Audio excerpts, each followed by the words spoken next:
সেই ভগবান অরহৎ তথাগত সম্যক সম্বুদ্ধকে বন্দনা জানাচ্ছি।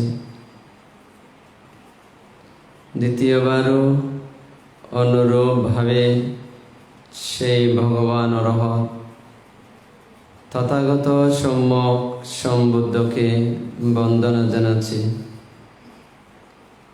তৃতীয়বারও অনুরূপভাবে সেই ভগবান অরহৎ তথাগত সম্যক সম্বুদ্ধকে বন্দনা জানাচ্ছি। বিশ্বের সমগ্র মানব জাতি, বৌদ্ধ, মুসলিম, হিন্দু, খ্রিস্টান, জৈন, শিখ, সবার উদ্দেশ্যে মৈত্রী বিতরণ করছি। সবার মঙ্গল সুখ কামনা করছি। এই ছাড়াও অন্যান্য যত প্রাণী রয়েছে, সমস্ত সত্যগণের, সমস্ত প্রাণীগণের শত্রুমুক্ত জীবন, বিপদমুক্ত জীবন, রোগমুক্ত জীবন ও সুখময় জীবন কামনা করছি।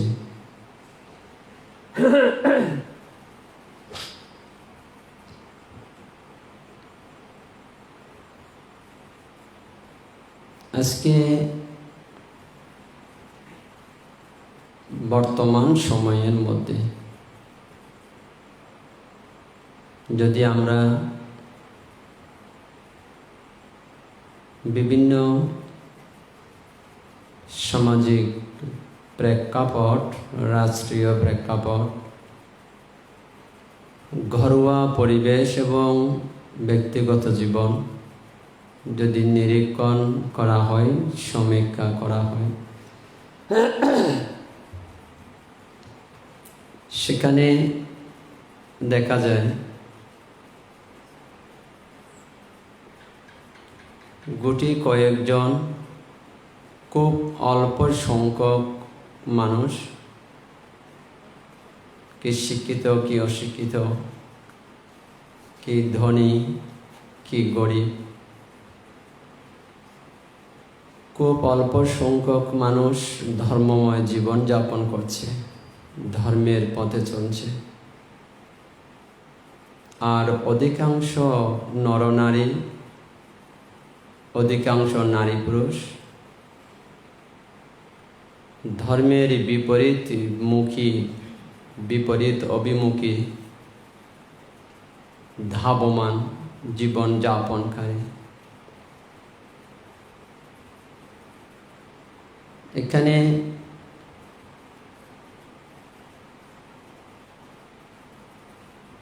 কেউ কর্মবাদে বিশ্বাসী, কেউ ঈশ্বর তত্ত্বে বিশ্বাসী, কিন্তু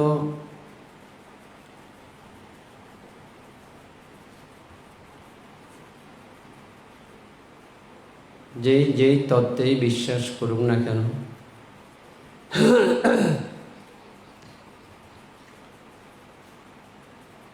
সবাইকে তো আপন কর্মের ফল ভোগ করতেই হবে।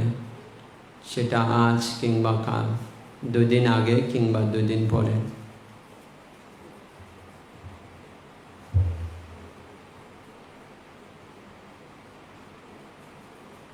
বর্তমান যে জীবনধারা, যদি আমরা 2500 বছর পূর্বে গৌতম বুদ্ধের সময়কালীন গৌতম বুদ্ধের জীবদ্দশায়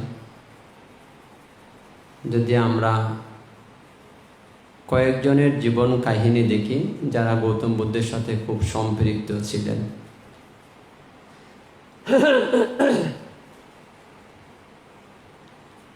সেখানে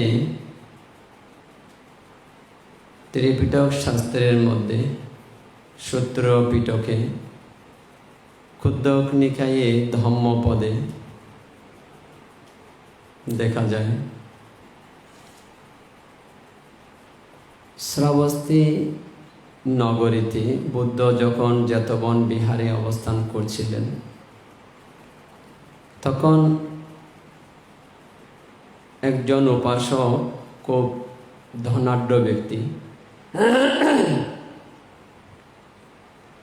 ওনার প্রচুর বিত্ত সম্পদ, অর্থ সম্পদ এবং খুব চতুর্দিকে খুব পরিচিত একজন ব্যক্তি। এখন ধরুন 3 মাস বর্ষাব্রত শুরু হয়েছে, ত্রৈমাসিক বর্ষাবাস আরম্ভ হয়েছে।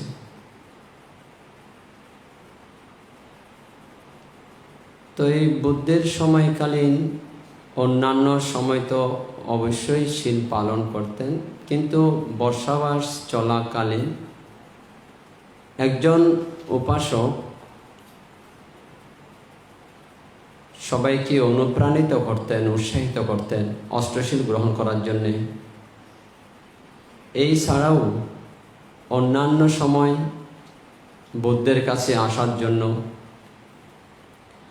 ধর্ম শ্রবণ করার জন্যে, দান দেওয়ার জন্যে, শীল পালন করার জন্যে, ভাবনা চর্চা করার জন্যে, পরের উপকার করার জন্যে, আপন পর, চেনা অচেনা সবাইকে অনুপ্রাণিত করতেন, উৎসাহিত করতেন। সবাইকে বলতেন, চলুন আমরা ধর্মময় জীবন যাপন করি, আমরা পুণ্যময় জীবন যাপন করি।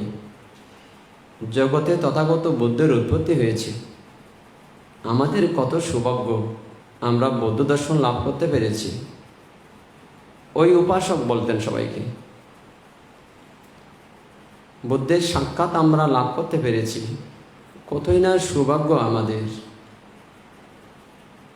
আমরা দুর্লভ মানব জন্ম লাভ করতে পেরেছি, কতই না সৌভাগ্যের অধিকারী আমরা। বুদ্ধের শাসন কালে আমাদের জন্ম হয়েছে, কতই না সৌভাগ্য আমাদের। আমাদের বড় সৌভাগ্য আমরা বুদ্ধের সাক্ষাৎ লাভ করতে পেরেছি। জন্ম জন্মান্তরে অসংখ্য মানুষ বুদ্ধের সাক্ষাৎ লাভ করার জন্য প্রার্থনা করে করে এই দান ধর্ম করে থাকেন, ভাবনা অনুশীলন করে থাকেন, যেন বুদ্ধের সাক্ষাৎ লাভ করতে পারেন। তো এই উপাসক এভাবে ধর্মময় জীবন যাপন করতেন বলে সবাইকে অনুপ্রাণিত উৎসাহিত করতেন বিদায় সবাই এই উপাসককে ধার্মিক উপাসক নামে সম্বোধন করতেন। পালি শাস্ত্রে, ত্রিপিটক শাস্ত্রে, সূত্র পিটকে, ক্ষুদ্রক নিকায়ে ধম্মপদের মধ্যে এই উপাসককে সবাই খুব ধর্মময় জীবন যাপন করতেন বিদায় সবাইকে ধর্মময় জীবন যাপন করার জন্য অনুপ্রাণিত উৎসাহিত করতেন বিদায় নিত্য দানশীল ভাবনা অনুশীলন না করে জীবনযাপন করতেন না বিদায় সবাই ওনাকে ধার্মিক উপাসক নামে সম্বোধন করতেন। এমনকি ভিক্ষু সমনেরাও, দায়ক দায়িকা সবাই ওনাকে ধার্মিক উপাসক নামে সম্বোধন করতেন। তো ওনার এই ধর্মময় জীবন যাপনের জন্যে, ওনার এই শিলময় জীবন যাপনের জন্যে, ওনার এই ভাবনাময় জীবন যাপনের জন্য সবার কাছে ধার্মিক উপাসক নামে পরিচিতি লাভ করেন।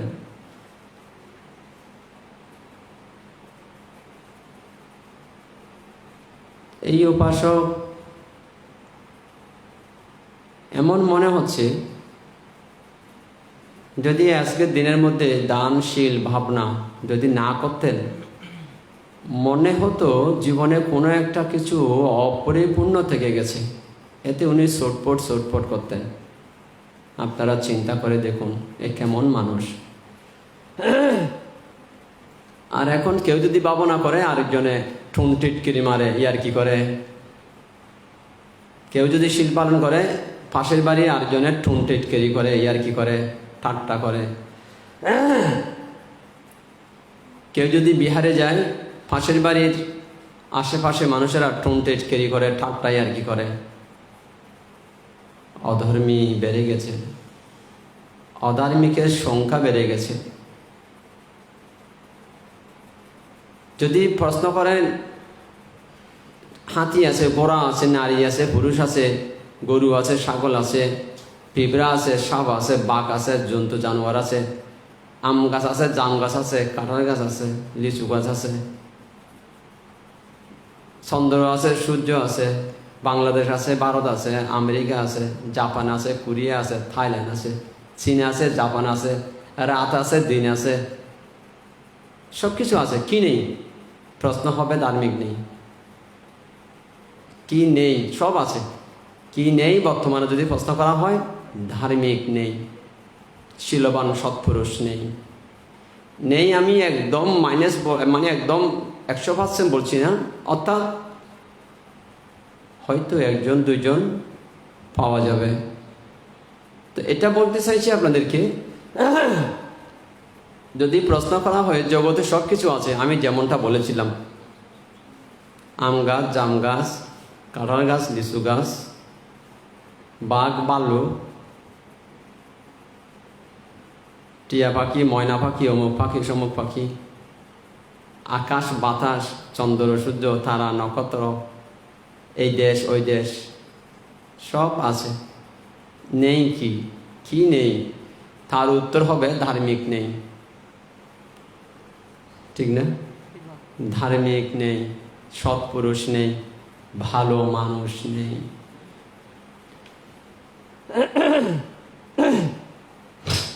তো আপনার কিছুদিন আগে আমি একটা ইয়াতে ওই চারু আড্ডাতে, চারু উত্তম বড়ুয়া, তো ওনারা যখন আমাকে প্রশ্ন করলেন চারু উত্তম বড়ুয়া ঢাকা থেকে, তো চারু উত্তম বড়ুয়া উনি একটা প্রশ্ন করেছিলেন আমাকে, কারণ তখন সময়ের স্বল্পতার কারণে আমি উত্তর দিতে পারিনি, দিইনি। চারু উত্তম বড়ুয়া একটা প্রশ্ন করেছিল। প্রশ্নটা ছিল যে ওনার ছেলেরা, ওনারা সায়েন্সে, আমার এই মাথার উপর ফ্যানটা অফ করে দিলে ভালো হবে। তো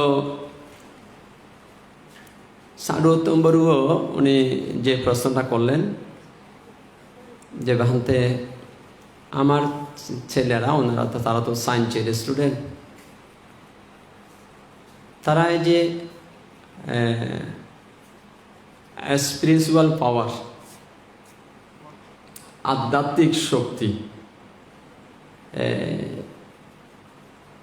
অর্থাৎ ঋদ্ধি শক্তি, তো তারা নাকি ঋদ্ধি শক্তি সেটা বিশ্বাস করতে চাইছে না। তো বলছে বান্তে এটা কি করা যায়? তখন সময়ের কারণে সেটা আমি উত্তর দিতে পারিনি।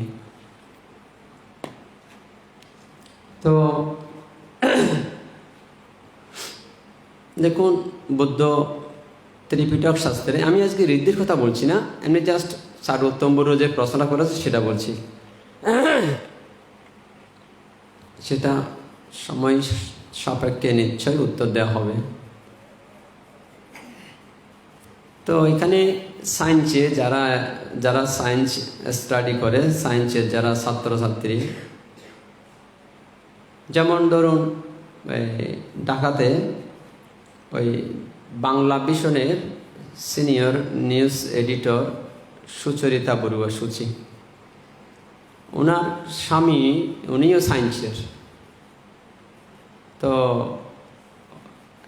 আমাকে সুচরিতা বড়ুয়া প্রায় সময় বলেন যে বানতে আমার স্বামীকে আপনি একটু করে বুঝান। তো সময়ের কারণে অনেক সময় খোলামেলা আলোচনা করা সম্ভব হয়ে উঠছে না।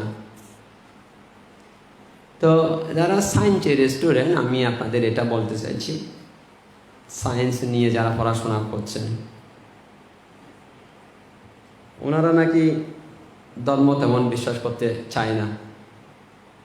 যেমন বুদ্ধিসত্য বড়ুয়ার ছেলে শান্তনু আর কৌশিক, এখানে শান্তনু তো আছে, মাঝে সাঝে এমনি শোনা যায় শান্তনু আর কৌশিকও নাকি অনেক সময় বোধ বিতর্ক উৎপন্ন হয়, ঠিক না? তো প্রশ্ন না করলে বিতর্ক নিরসন কি করে হবে?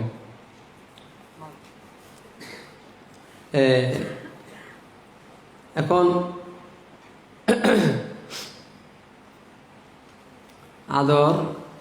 আদর কুমার তনসিংহে এই চাকরি করার জন্য তাকে ঢাকায় চলে যেতে হয়, কিন্তু এত দূরে যাওয়ার পরেও সে সেখান থেকেই ধর্ম অনুশীলন করে,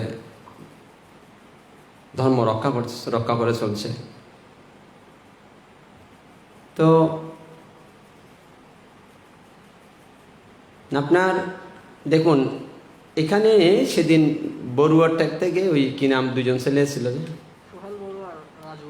রাজু বড়ুয়া, সোহেল বড়ুয়া, তো সম্ভবত রাজু বড়ুয়া বলছিল যে বানতে এখানে এত সুন্দর লাইট দেখাশোনা চলছে, এখানে আমাদের মানুষজন নেই, আমাদের এটা বড় লজ্জার ব্যাপার, ঠিক না? তো এখন যে রাজু বড়ুয়া বলছিল সে রাজু বড়ুয়া তো নেই, সেই তো নেই।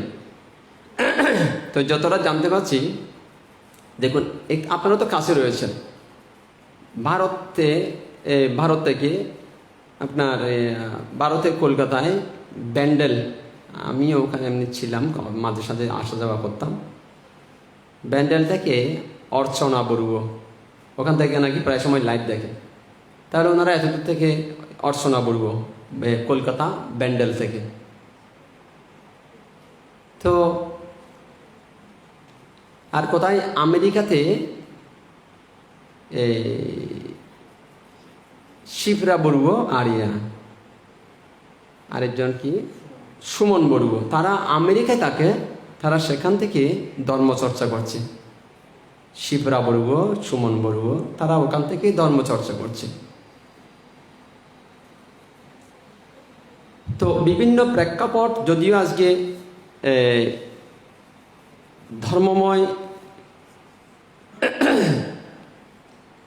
ধর্মময় জীবন যাপন এবং ধর্ম আচরণের ফলাফল সুফল, তো তথাপি আমি আপনাদের এটা বলতে চাইছি, আমি মূলত শুরু করেছিলাম যে ধার্মিক উপাসককে দিয়ে, বুদ্ধের সময়কালীন যিনি যেতন বিহারে প্রায় সময় আসা যাওয়া করতেন। তো এটা বলতে চাইছি, এখন গত কদিন আগে ওই ঢাকা থেকে ইয়াতে ছিলেন, ওই চট্টগ্রাম মহানগরের প্রধান দায়ক ওই অনক বড়ুয়া, প্রিয় রঞ্জন বড়ুয়া আর বিশ্বজিৎ বড়ুয়া, ঢাকা থেকে এই বাংলা ভিশনের নিউজ এডিটর সুচরিতা বড়ুয়া সুচি আর ওনার স্বামী ছিল, কিন্তু সময়ের কারণে ওনাদের সাথে তেমন বিস্তারিত আলোচনা হয়নি। তো এটা আমি আপনাদের এটা বলতে চাইছি, ওনারা এতদূর থেকে এখানে আসে কেন? ধর্ম আলোচনা করার জন্য। আর এখানে একজন আসলে আরেকজন নাকি ঠাট্টা ইয়ার্কি, কেন ধর্ম আচরণ করলে। তো একজন ধর্ম করতে চাইলে আরেকজন তাকে উৎসাহিত অনুপ্রাণিত করার পরিবর্তে ঠাট্টা ইয়ার্কি করে।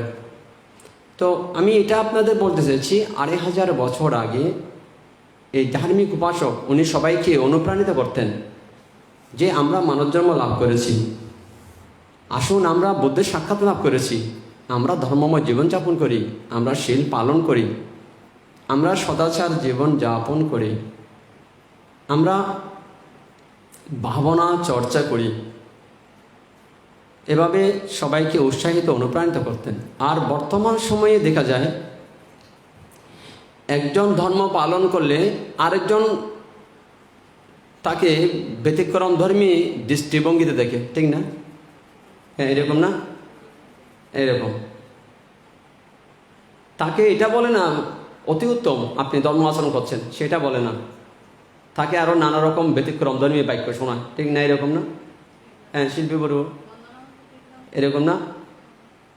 তাই যদি তারা অধার্মিক না হতো এরকম কি বলতেন? অধার্মিক বলেই তো এরকম বলছে, কি তোর নেই বসিকা, ঠিক না? অধার্মিক বলেই তো এরকম বলছে।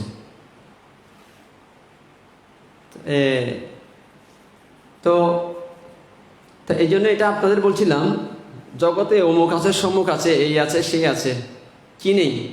যদি প্রশ্ন করা হয় তাহলে উত্তর কি দেবেন? হ্যাঁ, বিনয় সেবক, বিনয় কান্তি সাকমা, এই আছে, সেই আছে, অমুক আছে, সম্মুখ আছে, নেই কি? কি উত্তর হবে? হ্যাঁ, অভিজিৎ বড়ুয়া? না, ধর্ম আছে, ধার্মিক নেই। ধর্ম ধর্মের জায়গায় আছে, দেখুন, ধর্ম ধর্মের জায়গায় আছে।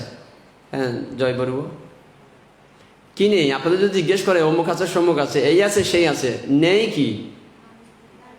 ধার্মিক নেই, ধর্ম আছে। না, অভিজিৎ ভাষক বললো যে ধর্ম নেই, ধর্ম আছে, ধর্মের জায়গায় আছে। হ্যাঁ, স্টোরে থাক, যেখানে থাক, ধর্ম আছে, ধর্মের জায়গায় আছে, কিন্তু মানুষ ধর্মময় জীবন যাপন করছে না। ধর্ম আছে, ধার্মিক নেই,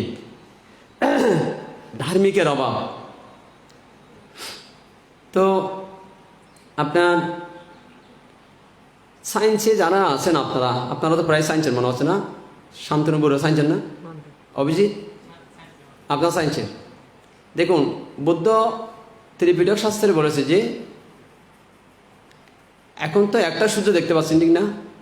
বুদ্ধ 7টা সূর্য হতা বলে গেছেন। পৃথিবীর বাইরে আরো পৃথিবী আছে, বুদ্ধ 2500 বছর আগে ত্রিপিটক শাস্ত্রে বলে গেছেন। বিজ্ঞান বলছে এখন পৃথিবীর বাইরে আরো সূর্য দেখা যাচ্ছে। আপনারা শুনতে পেয়েছেন? তা বুদ্ধ তো ত্রিপিটক শাস্ত্রে বলেছে যে পৃথিবীর বাইরে আরো পৃথিবী আছে, এই সূর্যের বাইরে আরো সূর্য আছে। এখন বিজ্ঞান বলছে যে এই পৃথিবীর বাইরে পৃথিবী দেখা যাচ্ছে, সেখানে সূর্যও দেখা যাচ্ছে। হ্যাঁ, তুমি হওয়ার পরে, হ্যাঁ, ফকের তোর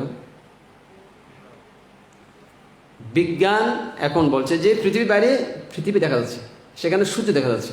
তাহলে বুদ্ধ 2500 বছর আগে ত্রিপিটক শাস্ত্রে এরূপ বলেছিলেন। তো আপনার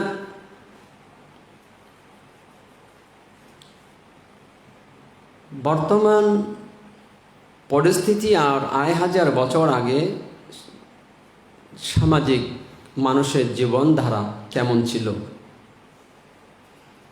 তো এই যে ধার্মিক উপাসকের কথা যেটা বলছিলাম, তো এই ধার্মিক উপাসক উনি ধর্ম না করতে পারলে, মানে শীল, দান, ভাবনা, পরের উপকার, সেটা না করতে পারলে ওনার মনে হতো আজকে কোনো একটা খুব প্রয়োজনীয় গুরুত্বপূর্ণ কাজ করেনি, মনে হতো জীবনটা অপরিপূর্ণ, এইরকম ওনার মনে হতো। তো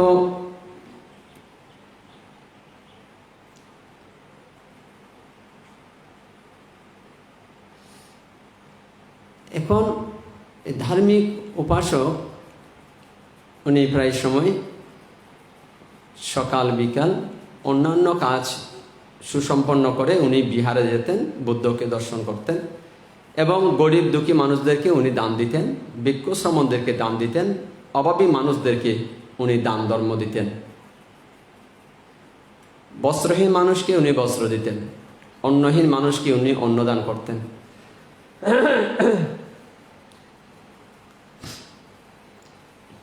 আপনার ধরুন ওই যে সেদিন এই বিনয় সেবক আর অভিজিৎ থাপড়ে কে ছিল? ওদিকে একটু বিকালে নগর ভ্রমণে যে বেরিয়েছিলাম। জয় বড়ুয়া ছিল প্রধান সেবিকা, হেবে চাকমা ছিল,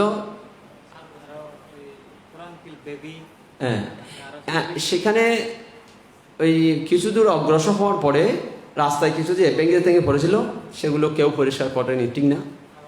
তা আমি আপনাদের বললাম যে একটা কোদাল টোদাল নিন, দাঁটা নিন, এগুলো একটু পরিষ্কার করে দিন। এই যে দেশের মঙ্গল, দশের মঙ্গল, তো বুদ্ধের সময়কালীন সেই উপাসক এভাবে বহুজনের কল্যাণ করতেন। সেদিন এমিল বলছিল, মানে এমিল তনসন, যে গৌতম বুদ্ধ কিংবা অরহৎ পান্তারা, ওনাদের তো আর পুনর্জন্ম নেই, তো ওনারা কেন পুণ্য কাজ করেছেন, ঠিক না? বলছিল না? তো ওনারা কেন পুণ্য কাজ করছেন, কারণটা কি? সেদিন এমিল তনসঙ্গে সেটা উত্তর দেওয়া হয়নি, সময় ছিল না, উত্তর দেওয়ার মতো সময় ছিল না।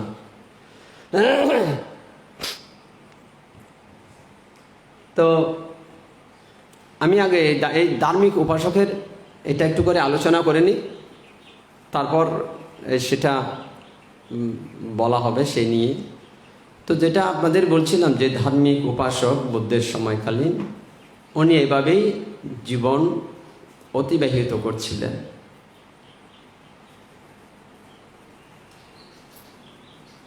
তো বর্তমান সবাইকে এরূপ চিন্তা ভাবনা করা দরকার, দিন শেষে যখন রাত আসে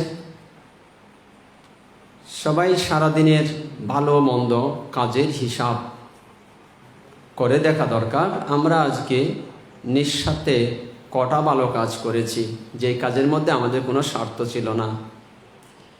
নিঃস্বার্থে আমরা বহুজনের কল্যাণের জন্যে, আমি দুঃখ থেকে মুক্তির জন্য, পারমী পরিপূরণের জন্য কটা কাজ করেছি আমি ভালো কাজ। এভাবে সবাইকে একটু দেখা উচিত, সারাদিনের সমীক্ষা করা। আজকে সারাদিনের মধ্যে আমি কি কি কাজ করেছি, কতটা ভালো কাজ করেছি, যে কাজের মধ্যে আমার কোনো স্বার্থ জড়িত ছিল না। এই বুদ্ধের সময়কালীন আপনার এই ধার্মিক উপাসক এভাবে সারাদিন কল্যাণধর্মী কাজ করতেন, দান, শীল, ভাবনা এবং বহুজনের কল্যাণের কথা ভাবতেন। তাই ওনাকে ধার্মিক উপাসক নামকরণ করা হয়েছিল। তো একদিন ধার্মিক উপাসক অনেকটা, ওনার পুণ্য আছে কিন্তু আয়ু নেই, অনেকটা উনি শয্যা গ্রহণ করেছেন, বলতে পারেন এটা হয়তো অন্তিম শয্যা এই ধার্মিক উপাসকের। তো উনি বুঝতে পারলেন হয়তো এই শয্যা থেকে আমি আর উঠতে পারবো না। তাই উনি ওনার সন্তানদের দিয়ে খবর পাঠালেন বুদ্ধের কাছে যে তথাগত বুদ্ধকে আমার বন্দনা জানাবেন এবং সেখান থেকে উনি 8 জন কিংবা 12 জন কিংবা 16 জন এরকম ভিক্ষুকে আহ্বান করেছিলেন। আমি একটু সূত্র শুনব। দেখুন, মৃত্যুর পূর্ব মুহূর্তে মানুষের উচিত তখন একটু সূত্র শোনানো, ধর্মকথা শোনানো। মৃত্যু পথযাত্রী উনি ধর্ম শুনতে পেলে, সূত্র শুনতে পেলে হয়তো ওনার গতি পরিবর্তন হয়ে যাবে। বুদ্ধের সময়কাল থেকে এটা দেখা যাচ্ছে, মৃত্যু পথযাত্রীকে সূত্র শোনানো বুদ্ধের সময়কাল থেকে ত্রিপিটক শাস্ত্রেও আমরা এটা দেখতে পাচ্ছি। তো ওই ধার্মিক উপাসক উনিও বুদ্ধের কাছে পাঠালেন যে তথাগতকে আমার বন্দনা জানিয়ে আমার এখন শারীরিক অসুস্থ, আমি অসুস্থ বোধ করছি, আমার জন্য তথাগত এরকম ভিক্ষু পাঠিয়ে দেওয়া, যাতে পাঠিয়ে দেয়। তো এই মেসেজ পেয়ে সেখানে 8 জন কিংবা 12 জন ভিক্ষু আসলেন, ধার্মিক উপাসকের গৃহে ভিক্ষু আসলেন। তো উপাসকের অবস্থা খুব ভালো নয় দেখতে পেলেন। তো উপাসকের সাথে একটু সৌজন্য বিনিময় করলেন ভিক্ষুরা সৌজন্যই বিনিময় করার পর, কুশলাদি বিনিময় করার পর তো বলছে, বান্তে আমি একটু সূত্র শুনতে চাই, আমাকে বান্তে একটু আপনারা সূত্র শোনান। তো ভিক্ষুরা জানতে চাইলেন ধার্মিক উপাসকের কাছ থেকে, আপনি কোন সূত্র শুনতে চাইছেন? তো উপাসক বললেন, দুঃখ থেকে মুক্তির জন্য, নির্বাণ সাক্ষাতের জন্য বুদ্ধ যেই সাতিপাট্টায়ন সূত্র দেশনা করেছেন, আমাকে সেটাই শোনান। বুদ্ধ বললেন যে সাতিপাট্টায়ন সূত্র আমাকে শোনান। তো ভিক্ষুরা সাতিপাট্টায়ন সূত্র পাঠ করতে শুরু করে দিলেন, আরম্ভ করলেন, সূত্র পাঠ আরম্ভ করলেন। উপাসক, ধার্মিক উপাসক চোখ বন্ধ করে এক মনে শ্রদ্ধার সাথে ধর্ম শুনছিলেন, সূত্রপাঠ শুনছিলেন। তো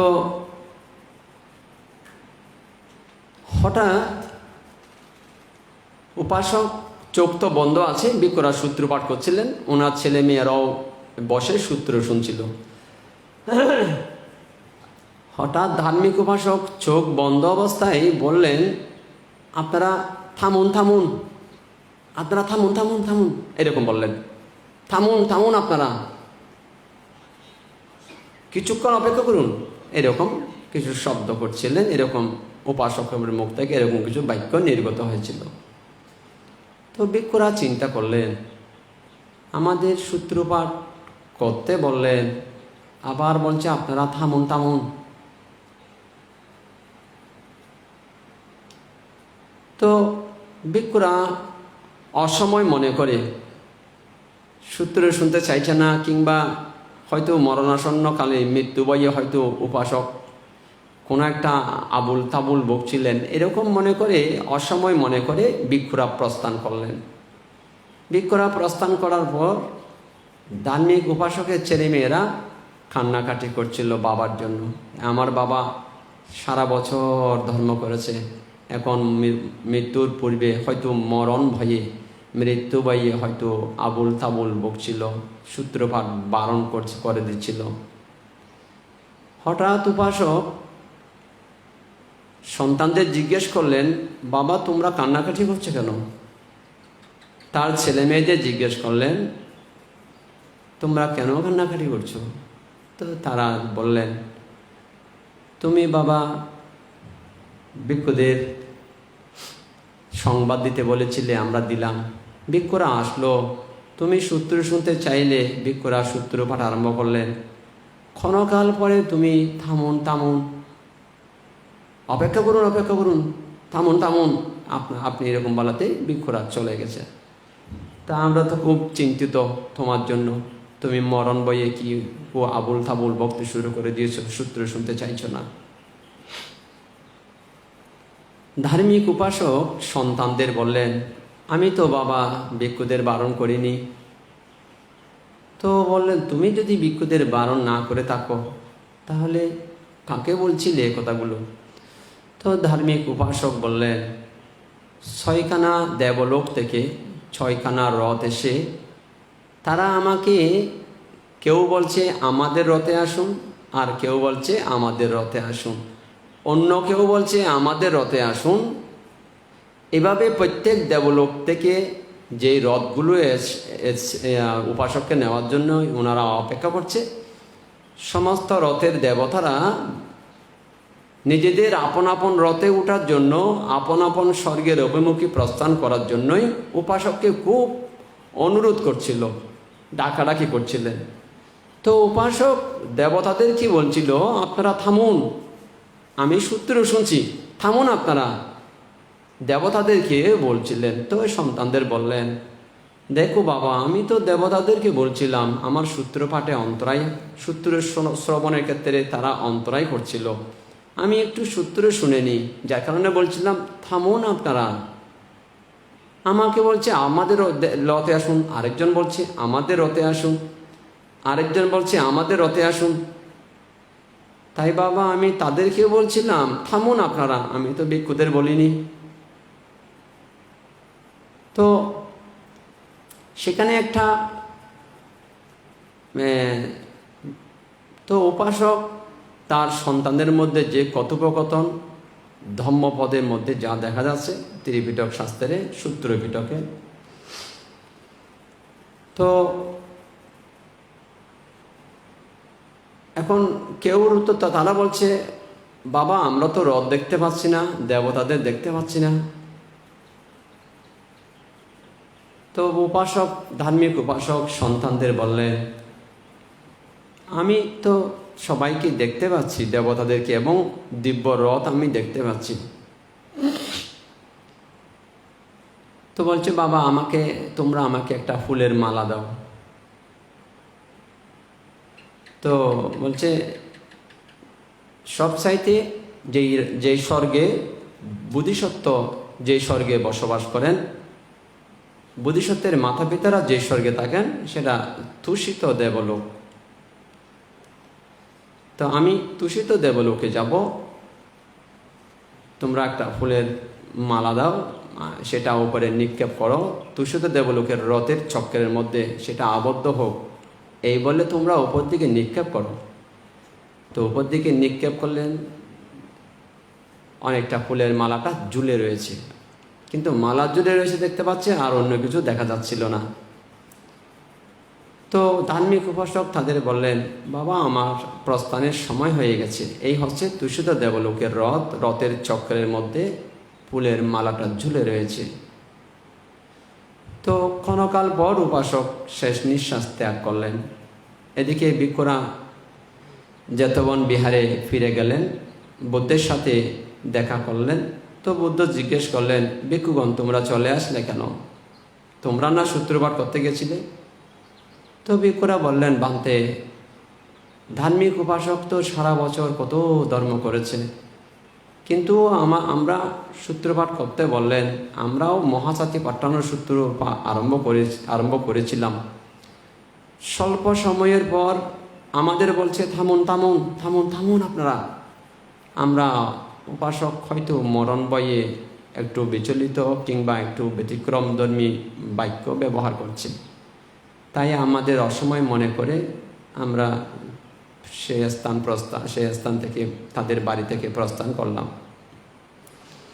তো বুদ্ধ ভিক্ষুদের বললেন, ভিক্ষুগণ, ধার্মিক উপাসক তোমাদেরকে বারণ করেনি।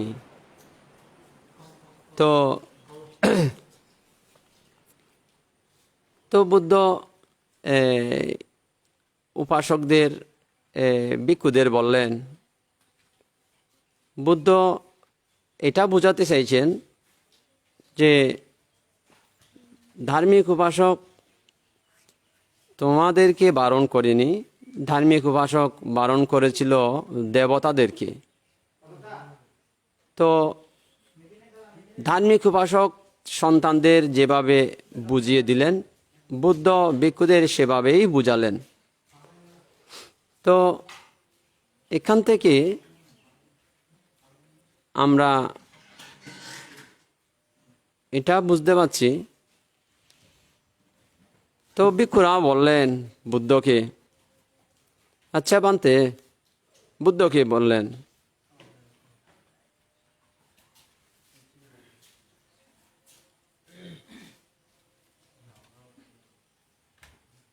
যে তথাগত এই ধার্মিক উপাসক এখানেও তো পরম সুখে দিবারাত্রি অতিবাহিত করেছিলেন, মৃত্যুর পরপরেই ওনার আবার দেবগতি, দিব্যগতি, দেবলোক প্রাপ্তিতে ওনার আবার পরম সুখ উৎপন্ন হয়েছে। এ কেমন কথা? তো বুদ্ধ ভিক্ষুদের বললেন, ভিক্ষুগণ, এটাই জাগতিক ধর্ম, জগতের নিয়ম। যারা ধর্মময় জীবন যাপন করে, যারা ধর্মপথে চলে, তারা ইহলোকে যেমন সুখে শান্তিতে অবস্থান করে, মৃত্যুর পরেও তারা সুগতি স্বর্গভূমিতে উৎপন্ন হয়ে সেখানে স্বস্তিতে ওনারা অবস্থান করেন, ইহকাল এবং পরকাল। তো বুদ্ধ তাদের বললেন, idemandati vichamandati katapoyayubayatamandati sumandati supamandati desakamabisaddimatara Buddha ভিক্ষুদেরকে বললেন, দেখো ভিক্ষুগণ, ইদা মোদাতি পেচ্ছা মোদাতি কাতা পুণ্য উভয়াত্তা মোদাতি। যারা ধর্মময় জীবন যাপন করে, সেটা গৃহস্থ হোক কিংবা প্রব্রজিত হোক, শিক্ষিত হোক কিংবা অশিক্ষিত হোক, ধনী হোক কিংবা দরিদ্র হোক, যারা অপ্রমত্তভাবে জীবন যাপন করে, ধর্মময় জীবন যাপন করে, ইদামোদাতি এই লোকে ইহলোকে সেই সুখে আনন্দে প্রশান্তিতে দিবারাত্রি অতিবাহিত করে। কেন? উনি যে ভালো কাজ করেছেন সেগুলো দেখে দেখে উনি আনন্দ লাভ করেন।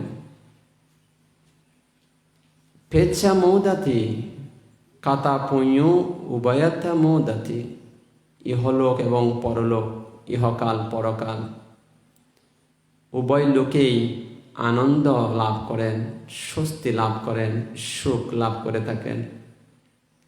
সোমোদাতি সোপামোদাতি দিস্বাকাম্মা বিশুদ্ধি মাত্তানো।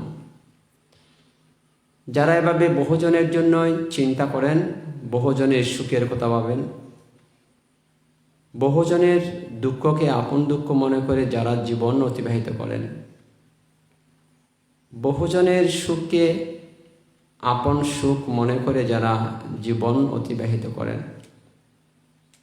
দিবারাত্রি দানশীল ভাবনা করে যারা জীবন অতিবাহিত করেন, তারা তাদের এই পুণ্যকর্ম দর্শন করে, আমি এই ভালো কাজ করেছি, আমি এই দান করেছি, আমি এইরূপ শীল পালন করেছি, আমি এইরূপ ভাবনা করেছি, আমি এভাবে পরের উপকার করেছি।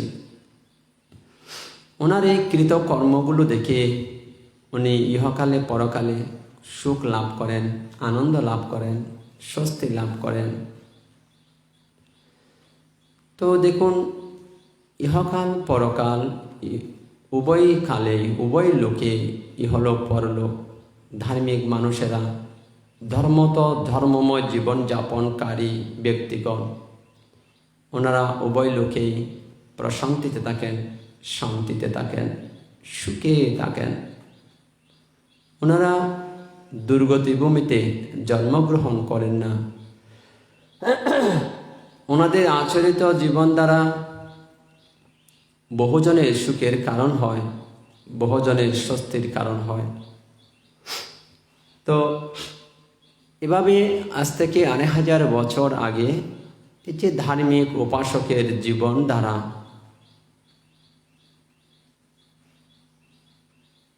বর্তমান মানুষের যে জীবন দ্বারা একটু যদি সমীক্ষা করে দেখা যায়, বর্তমান বাংলাদেশে বলুন এবং অন্যান্য দেশে বলুন,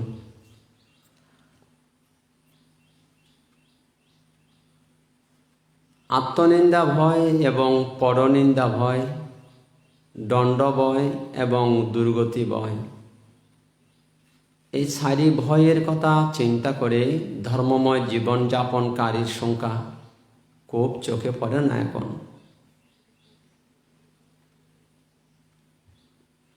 বর্তমান বুদ্ধের সদ্ধর্ম রক্ষার জন্য, বিশেষ করে আমি বাংলাদেশের কথা বলবো,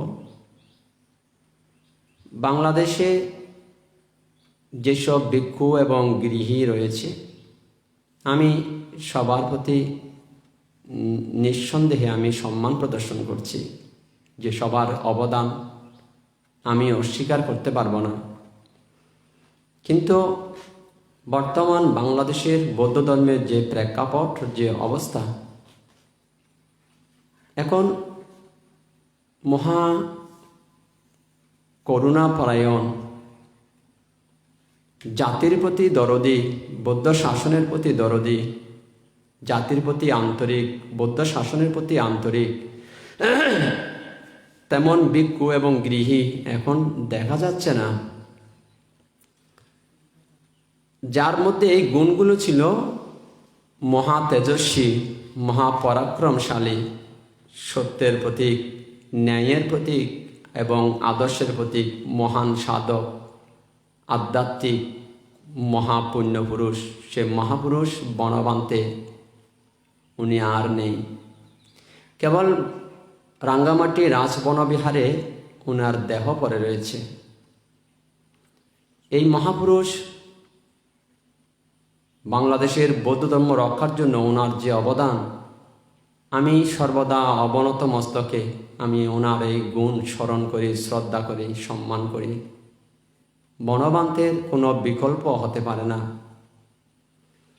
বনবান্তের ওনার দূরদর্শিতা, দক্ষতা, জাতির প্রতি, ধর্মের প্রতি, বৌদ্ধ শাসনের প্রতি অতীতে কেউ ছিল না, বর্তমানেও নেই, ভবিষ্যতেও আমি আশা করতে পারছি না বনবান্তের কোনো বিকল্প। তবে বনবান্তে যাকে সিলেক্ট করেছিলেন বনবিহারে ভিক্ষুদেরকে পালি শিক্ষা দেওয়ার জন্য, সদ্ধর্মের প্রগতি শ্রীবৃদ্ধির জন্য, প্রজ্ঞাবংশ মহাতেরো, ডবল MA। এই প্রজ্ঞাবংশ মহাতেরো ডক্টরেট ডিগ্রি করেনি, কিন্তু ডজনে ডক্টরেট ডিগ্রি উনি পড়াতে পারবেন। আপনারা সেটা জানেন? প্রজ্ঞাবংশ মহাতেরো, ওনার মেধা, ওনার চিন্তা ভাবনা, ওনার দক্ষতা, ওনার দূরদৃষ্টি আমি অবগত। কারণ ওনার সেই গুণ না থাকলে বনবান্তের মতো এমন উচ্চমাপের সাধক প্রজ্ঞাবংশবান্তেকে রাজবনবিহারে নিয়ে যেতেন না। তো প্রজ্ঞাবংশবান্তেকে বনবান্তে চিনতে পেরেছিলেন। এই জন্যই আমি এটা বলতে চাইছি, বাংলাদেশে যেসব ভিক্ষুরা আছে, আমি নিঃসন্দেহে আমি সম্মান প্রদর্শন করছি সবার প্রতি। কিন্তু বনবান্তে আজকে নেই। প্রজ্ঞাবংশ মহাতেরো, প্রজ্ঞাবংশবান্তে ওনার কোনো বিকল্পও নেই।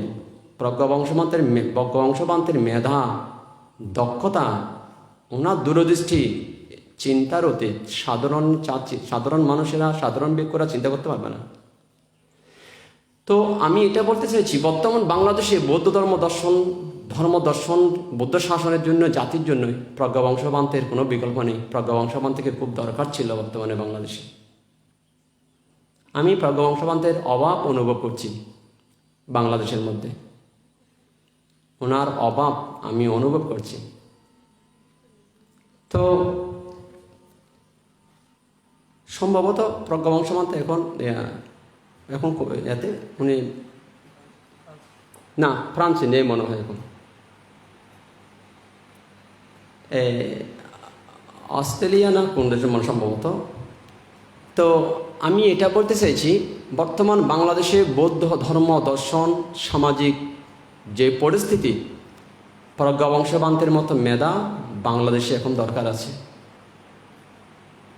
ওনার মেধার কোনো বিকল্প নেই। প্রজ্ঞাবংশ মহাতেরো, প্রজ্ঞাবংশবান্তের মেধার কোনো বিকল্প নেই বাংলাদেশে।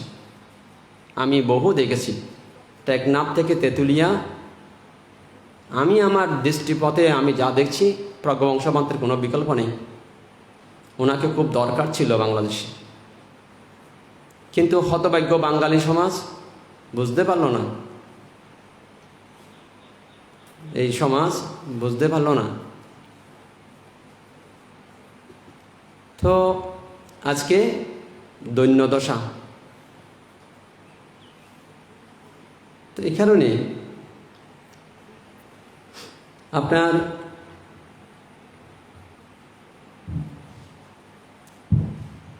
আপনাদের হয়তো অন্যান্যদের ভিন্ন মত থাকতে পারে, এটা আমার অভিমত ব্যক্তিগতভাবে। আমি যা দেখতে পাচ্ছি বাংলাদেশে সামাজিক প্রেক্ষাপট, ধর্মীয় অবস্থা, আমার চোখে যা ধরা পড়ছে, এখান থেকে উত্তরণের জন্যই প্রজ্ঞা বংশবান থেকে খুব দরকার। এখন ওনার গ্যাপটা কেউ ফিল আপ করতে পারবে না। হয়তো এখানে অনেক ডক্টরেট ভিক্ষু আছে, প্রজ্ঞা বংশবান্তে হয়তো ডক্টর নয়, কিন্তু উনি ডবল মাস্টার ডিগ্রি পাস করেছেন। আর তাছাড়া ডক্টরেট ডিগ্রি না নিলেও উনি ডজনে ডজনে ডক্টরেট ডিগ্রিকে পড়াতে পারবেন। এরকম দক্ষতা, এরকম যোগ্যতা, এরকম গুণ ওনার মধ্যে রয়েছে, এতে কোনো রকম সন্দেহ নেই। কারণ আমি প্রজ্ঞা বংশবান থেকে জানি, আমি ওনাকে চিনি। তো আমি আপনাদের এটা অনুরোধ জানাচ্ছি, আহ্বান জানাচ্ছি যে ধর্ম রক্ষার জন্য অন্তত নতুন করে কিছু চিন্তা ভাবনা করা দরকার। যারা বৌদ্ধ ভিক্ষু এবং বৌদ্ধ গৃহস্থ যারা রয়েছেন, নেতৃস্থানীয়, আপনাদের উদ্দেশ্যে বলছি, সদ্ধর্ম রক্ষার জন্য উভয়কে নতুন করে চিন্তা ভাবনা করা দরকার। তো এখন আপনার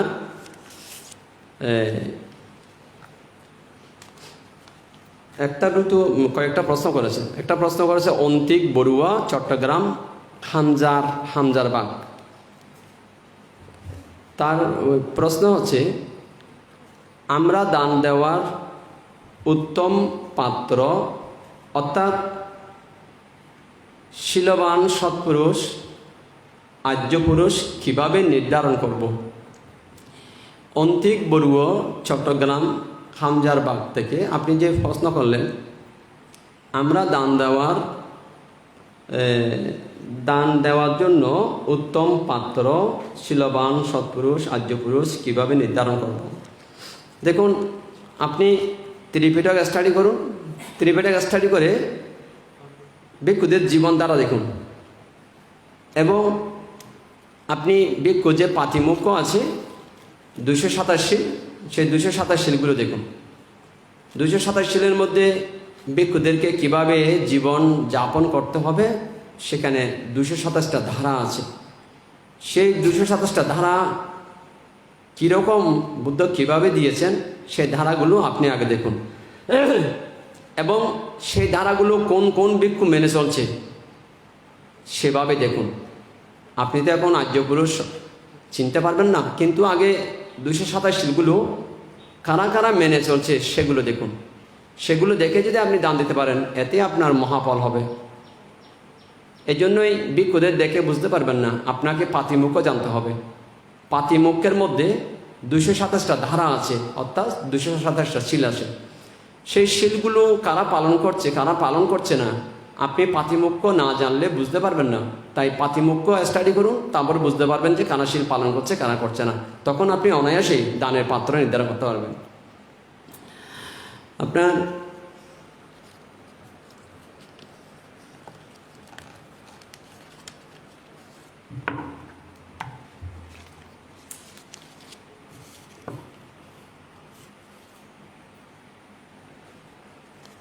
এখানে কমল বড়ুয়া,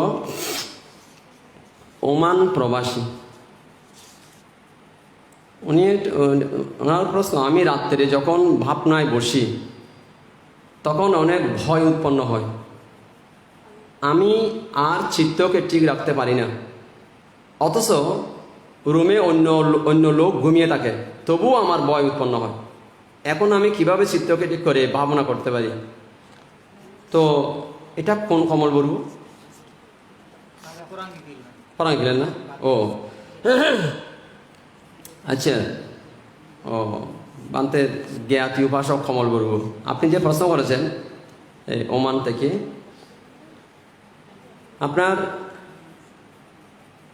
রুমে লোক থাকে তারপরেও আপনার ভয় উৎপন্ন হয়। তো আপনি একটা কাজ করুন, যখন ভাবনায় বসবেন যদি ভয় উৎপন্ন হয়, আপনাকে কোনো টেনশন করতে হবে না। আপনি যেই বিষয় নিয়ে ভাবনা করছেন তখন সেই বিষয় নিয়ে ভাবনা করবেন না। আপনার চিত্তে ভয় উৎপন্ন হয়েছে, আগে চিত্ত থেকে ভয়কে আগে বার করতে হবে, চিত্তকে আগে ভয়মুক্ত করতে হবে, না হলে আপনি ভাবনা করতে পারবেন না। তো এই মুহূর্তে আপনার কাজ হবে, এতে আপনার ধরুন বিচলিত চিন্তিত হওয়ার কোনো কারণ নেই। আপনি স্বাভাবিকভাবে ভয় চিত্তকে ধরুন, তো বলতে পারেন কিভাবে ভাবনা করব, ভয় চিত্তকে ধরবো কিভাবে? ভয় চিত্ত উৎপন্ন হয়েছে, তো আপনি জানুন ভয় চিত্ত উৎপন্ন হয়েছে, আপনি স্বাভাবিক থেকে জানতে থাকুন। আপনাকে কোনো টেনশন করতে হবে না, এই আস্তে আস্তে আস্তে আস্তে ঠিক হয়ে যাবে। যতক্ষণ পর্যন্ত চিত্ত ভয়মুক্ত হচ্ছে না, যতক্ষণ পর্যন্ত চিত্ত স্বাভাবিক অবস্থা ফিরে পাচ্ছে না, ততক্ষণ পর্যন্ত আপনি স্বাভাবিকভাবে কেবল জানতে থাকুন ভয় চিত্ত উৎপন্ন হয়েছে, ভয় চিত্ত উৎপন্ন হয়েছে। এটাকেই ভাবনার বিষয় বানিয়ে ভাবনা করুন আপনি। এখন আপনি কেবল ভয় নিয়ে ভাবনা করবেন। আপনাকে এই ভয়কে ভাবনার বিষয় বানিয়ে আপনি ভাবনা অনুশীলন করুন। যতক্ষণ পর্যন্ত চিত্ত ভয় থেকে মুক্ত হচ্ছে না, ততক্ষণ পর্যন্ত আপনি কেবল জানতে থাকবেন ভাবনায় অবস্থায় আমার ভয় চিত্ত উৎপন্ন হয়েছে, ভয় চিত্ত উৎপন্ন হয়েছে। আপনাকে বিচলিত হওয়ার কোনো দরকার নেই, টেনশনের কোনো দরকার নেই। আপনি টেনশন করবেন না, বিচলিত হবেন না। আপনি কেবল স্বাভাবিকভাবে ভয় চিত্ত উৎপন্ন হয়েছে জানুন। এতে আস্তে আস্তে আস্তে আস্তে চিত্ত ভয় থেকে মুক্ত হয়ে যাবে, চিত্ত দেখবেন স্বাভাবিক হয়ে যাবে, আপনি ভাবনা করতে পারবেন। যখন চিত্ত ভয় মুক্ত হবে আপনি জানবেন চিত্ত ভয় মুক্ত হয়েছে। যতক্ষণ ভয় যুক্ত ছিল ততক্ষণ পর্যন্ত আপনাকে জানতে হবে ভয় চিত্ত উৎপন্ন হয়েছে। আস্তে আস্তে আস্তে আস্তে আস্তে আস্তে দেখবেন চিত্ত হালকা হয়ে যাচ্ছে, ভয় মুক্ত হচ্ছে। যখন আপনি বুঝতে পারবেন ক্লিয়ার চিত্তে আর ভয় নেই, তখন আপনি জানবেন যে চিত্ত ভয় মুক্ত হয়েছে। তখন আপনি অন্য ভাবনা আরম্ভ করুন। এবার যেমন ধরুন বোর্ডটা কই, ব্ল্যাক বোর্ডটা, হোয়াইট বোর্ডটা, হোয়াইট বোর্ড,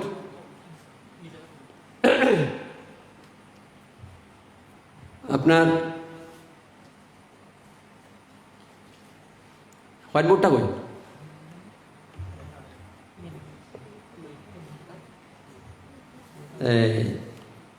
হোয়াইট বোর্ডটা এখানে রাখলে ভালো হবে, এখানে রাখলে ভালো হবে হোয়াইট বোর্ডটা। হোয়াইট বোর্ড, ডাস্টার আর ফ্যান, এটা এখানে রাখলে ভালো হবে, ডাস্টার ফ্যান হোয়াইট বোর্ডটা।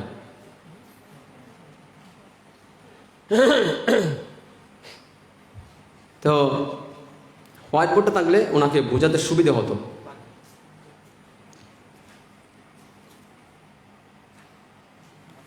আপনার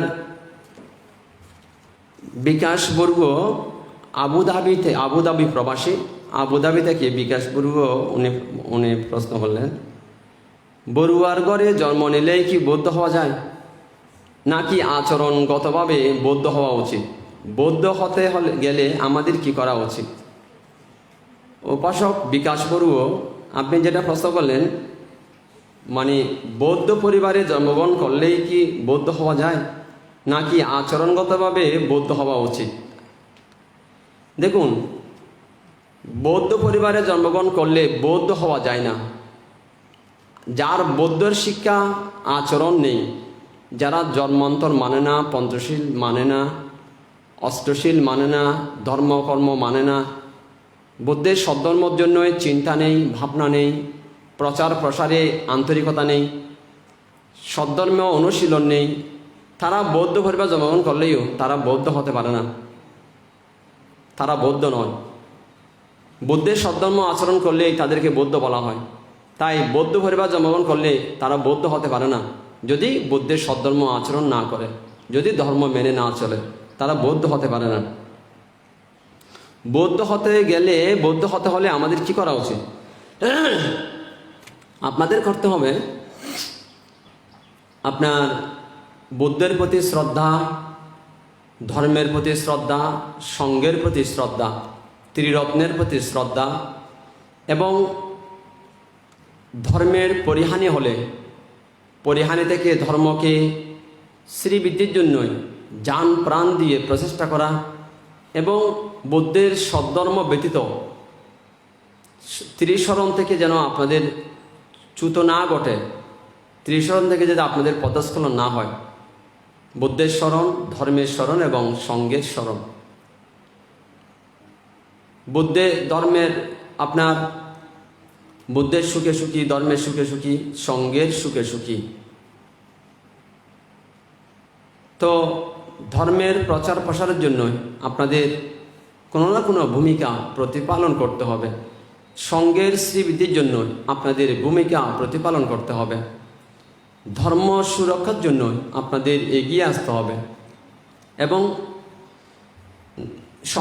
সন্ততিদেরকে বুদ্ধগুণ, ধর্মগুণ, সঙ্গগুণ এগুলো শিক্ষা দিতে হবে। সকাল বিকাল বন্দনা ভাবনা সেগুলো চর্চা করতে হবে। দান, শীল, ভাবনা এগুলো চর্চা করতে হবে। মাতা পিতা সেবা, গুরুজন সেবা এগুলোর চর্চা করতে হবে এবং বিহার অভিমুখী আপনাদের বিহারের সাথে সুসম্পর্ক রাখতে হবে, ভিক্ষু সমানের সাথে সুসম্পর্ক রাখতে হবে। তো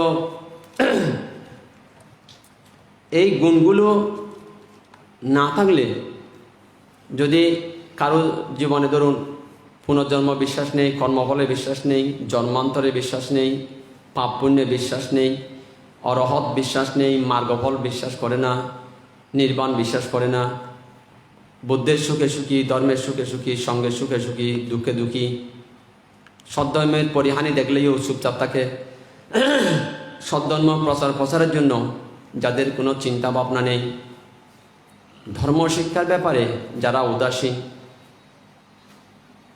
তারা বৌদ্ধ হতে পারে না।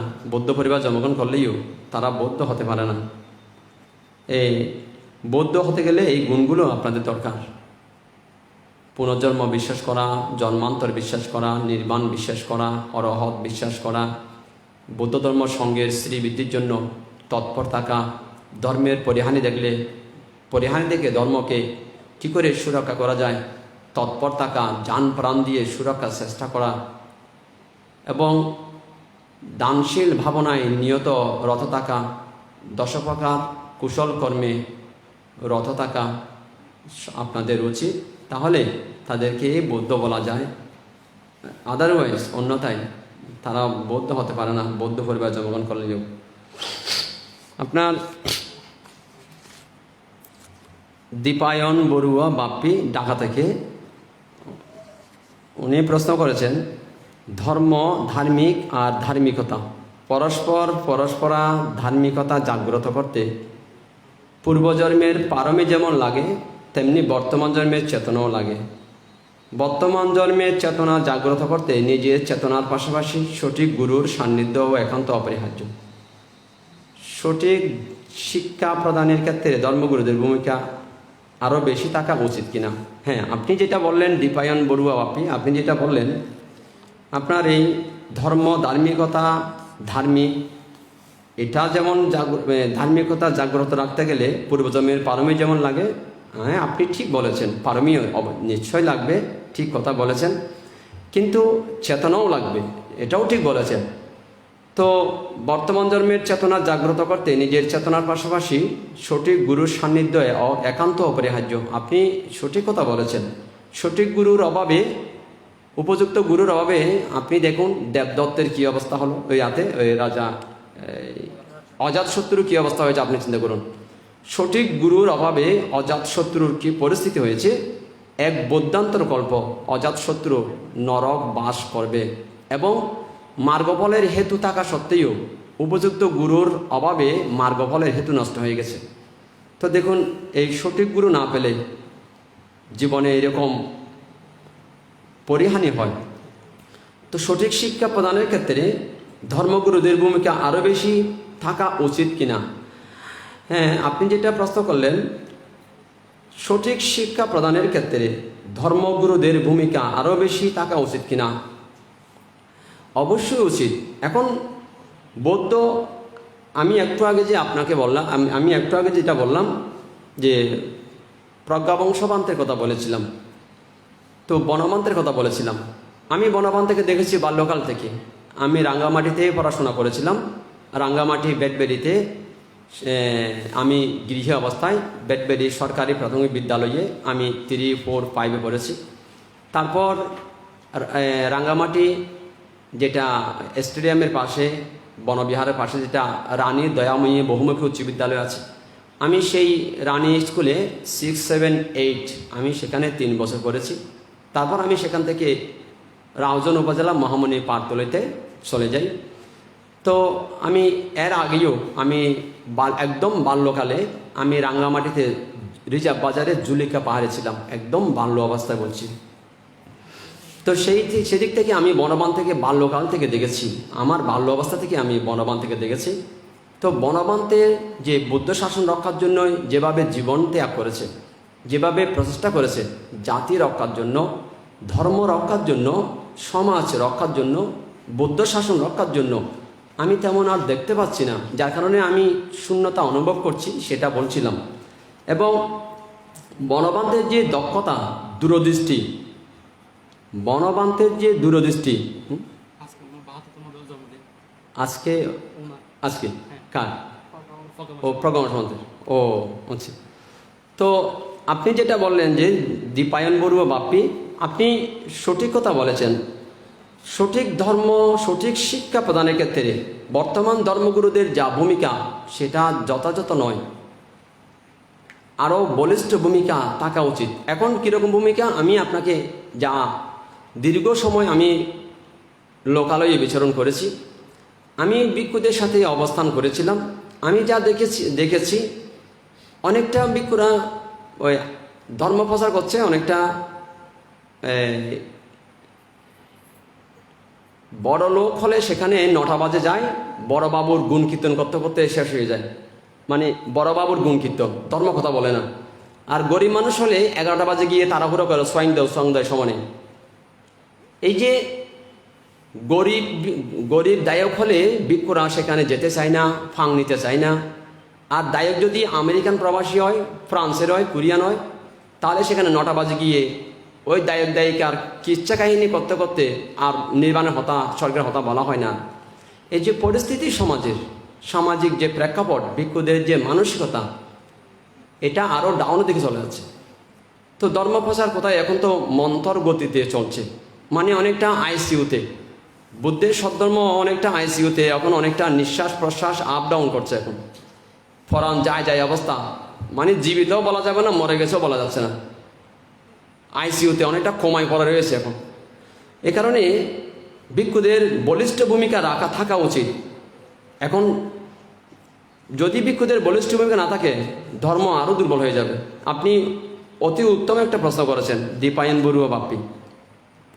ভিক্ষুদের এখানে বলিষ্ঠ ভূমিকা রাখা উচিত, কিন্তু তেমন দেখা যাচ্ছে না।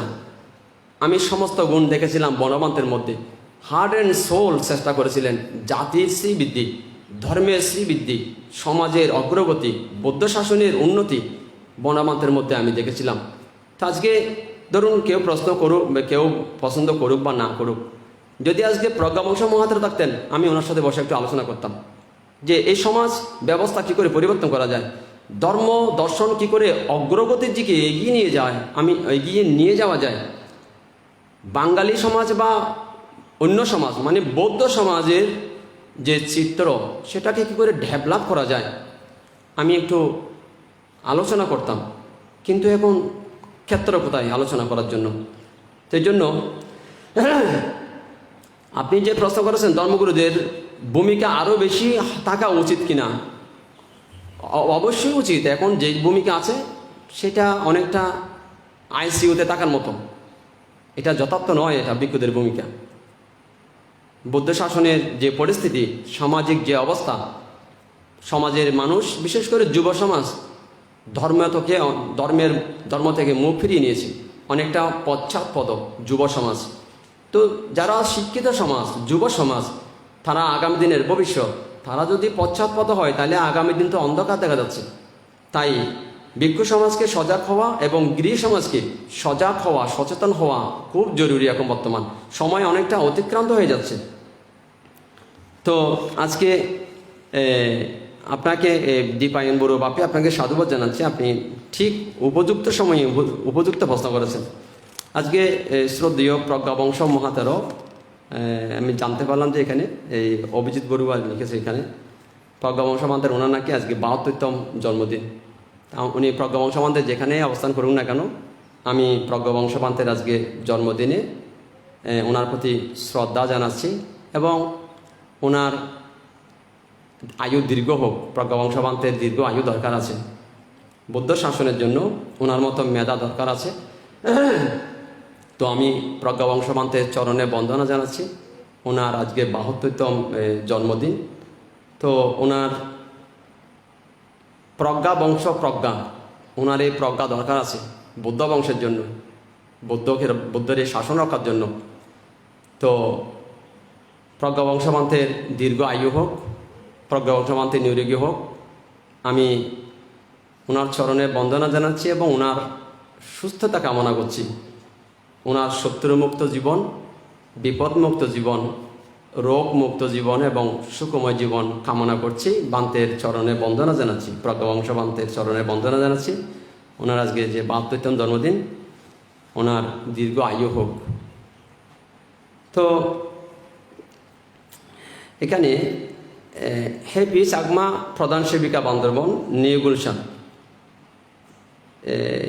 উনি একটা প্রশ্ন করেছেন, কোন কোন গুণের অধিকারী হলে তাকে ধার্মিক উপাসক বা উপাসিকা হিসেবে সম্বোধন করা যায়?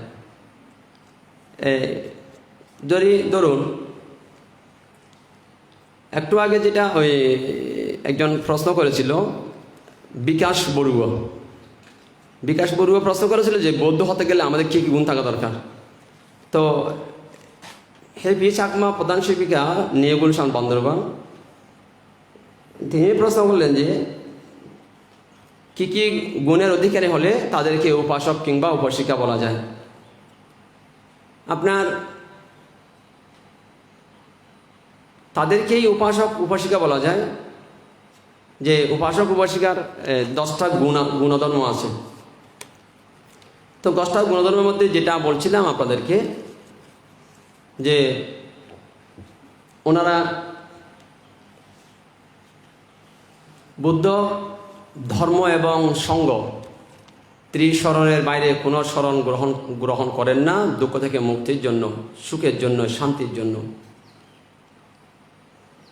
এবং ধর্ম রক্ষার জন্য, ধর্মের শ্রীবৃদ্ধির জন্য ওনারা সদা তৎপর থাকেন।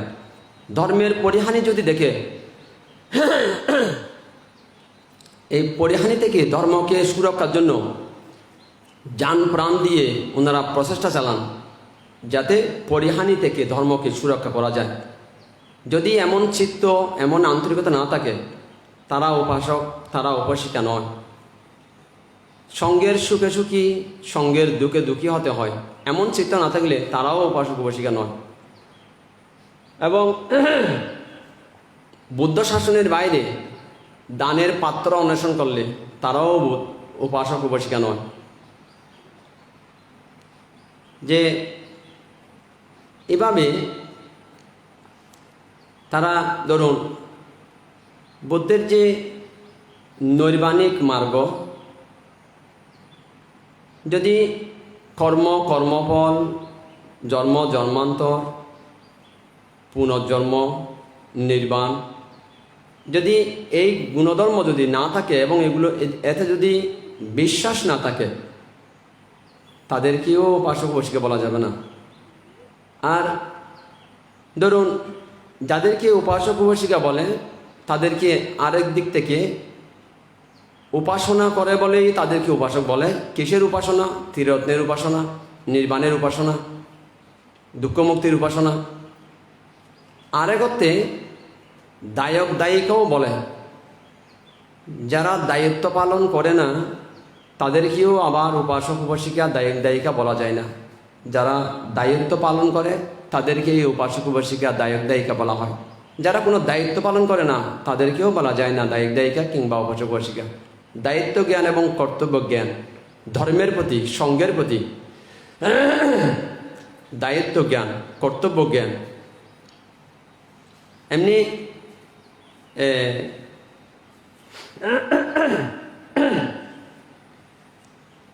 তো এভাবে সদ্ধর্ম রক্ষার ক্ষেত্রে যাদের কোনো দায়িত্ব জ্ঞান এবং কর্তব্য জ্ঞান নেই তাদেরকে উপাসক উপাসিকা দায়িকা বলা যায় না। আপনার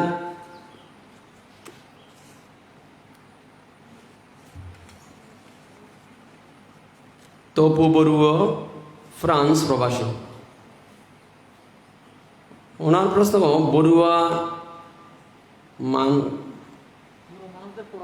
হ্যাঁ ও আচ্ছা, মারা গেলে পোড়ায় কেন?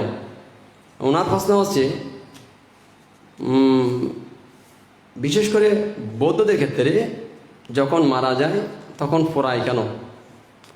দেখুন, তপু বড়ুয়া বুদ্ধের সময়কালীন মহাপরিনির্বাণ সূত্রে দেখা যাচ্ছে বুদ্ধ ত্রিপিটক শাস্ত্রে সূত্রপিটকে দীর্ঘ নিকায়ে মহাপরিনির্বাণ সূত্রে দেখা যাচ্ছে বুদ্ধ যখন পরিনির্বাণের দিনক্ষণ ঘোষণা করেন, বুদ্ধের প্রাইভেট সেক্রেটারি প্রধান সেবক আনন্দবান্তে বুদ্ধকে জিজ্ঞেস করেছিলেন যে তথাগত আপনার নিঃশ্বাস ত্যাগের পর দেহ সৎকার কী করে হবে? বুদ্ধ চক্রবর্তী রাজাকে অগ্নি সংযোগ করা হয় বিবিধ উপায়ে, বুদ্ধকে সেভাবে না অগ্নি সংযোগ করার জন্য বুদ্ধ আনন্দবান থেকে উপদেশ দিয়েছিলেন। সেই সূত্র থেকে বৌদ্ধরা মাটি চাপা না দিয়ে অগ্নি সংযোগ করে তাকে পোড়ানো হয়।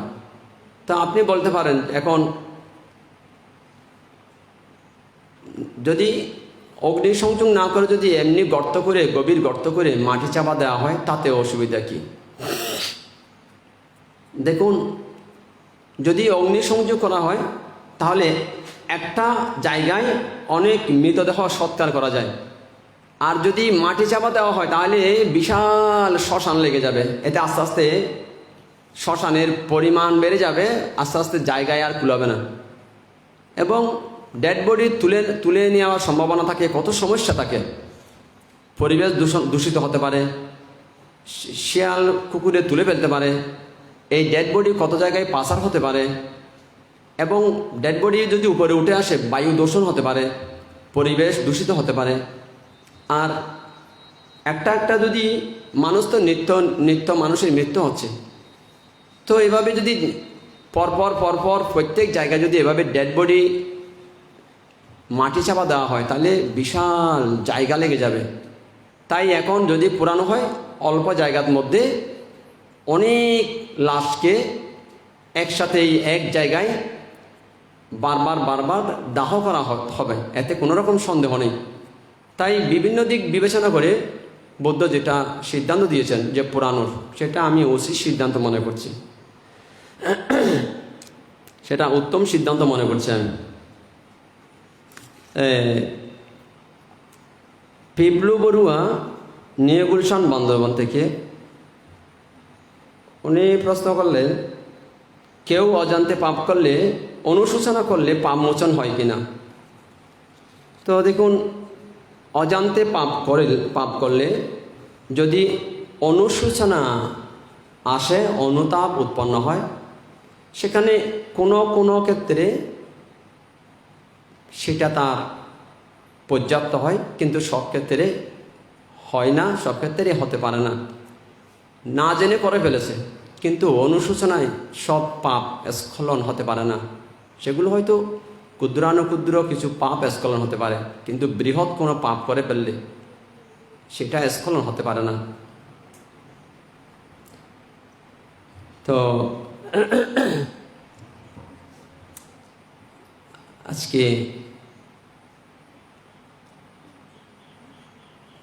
আপনাদের সবার সাথে যে সদ্ধর্মের যে আলোচনা,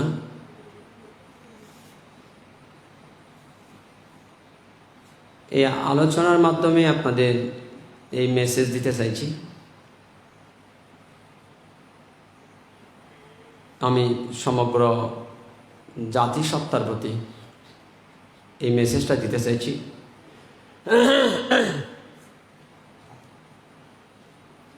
আপনার আমরা পরস্পরের প্রতি মৈত্রী পরায়ণ হব। মুসলিম, হিন্দু, খ্রিস্টান, আমরা সন্তানদেরকেও এই শিক্ষা দেব যে অপর জাতির প্রতি, অন্য সম্প্রদায়ের প্রতি যেন ঘৃণা, বিদ্বেষ সেগুলো যেন চিত্তের মধ্যে জন্মগ্রহণ না করে। আমরা পরস্পরের সুখে সুখী হব, দুঃখে দুঃখী হব। আমরা পরস্পরের সুখের কথা ভাবব, আমরা অনেকের সুখ দুঃখের কথা চিন্তা করব। এভাবে বাল্যকাল থেকে যদি শিক্ষা দেওয়া হয় তাহলে বেশ কয়েকটা সম্প্রদায় একসাথে বসবাস করা সম্ভব হবে। তো আপনাদের আরেকটা কোয়েশ্চেন ছিল। সূচনা বড়ুয়া অর্থী আপনার জ্ঞাতি প্রফেসর মানিকচন্দ্র বড়ুয়ার মেয়ে প্রশ্ন করেছেন যে পূর্ণ লাভের জন্য আমরা বিভিন্ন সূত্র পাঠ করি, না জেনে সূত্র পাঠ করলে কি পূর্ণ লাভ হয়? ও কি নাম? সূচনা বড়ুয়া অর্থী। সূচনা বড়ুয়া অর্থী। মানিকচন্দ্র বড়ুয়ার মেয়ে। ও প্রফেসর মানিকচন্দ্র বড়ুয়ার মেয়ে। ও তো সূচনা বড়ুয়া, আপনি যে প্রশ্ন করেছেন, সূত্রপাঠ না বুঝে করলে, হ্যাঁ, সূত্রপাঠ না জেনে না বুঝে করলে বাংলা অর্থ যদি না জেনে না বুঝে করলে তারপর পূর্ণ লাভ হয় কিনা? ও দেখুন, মনে করুন এখন বান্তারা বিভিন্ন জায়গায় সূত্রপাঠ করে। যারা যে বান্তারা সূত্রপাঠ করছে তারাও হয়তো বুঝতে পারছে না, যাদেরকে উপলক্ষ করে সূত্রপাঠ করছে তারাও বুঝতে পারছে না। এতে হয়তো বুদ্ধের প্রতি শ্রদ্ধাবশত হয়তো ততক্ষণ পর্যন্ত চিত্তটা হয়তো একাগ্র ছিল, কিন্তু যখন সেগুলো বুঝতে পারবে না সে তো আচরণ করতে পারবে না। তাই বুঝে বুঝে করাটাই অতি উত্তম হবে।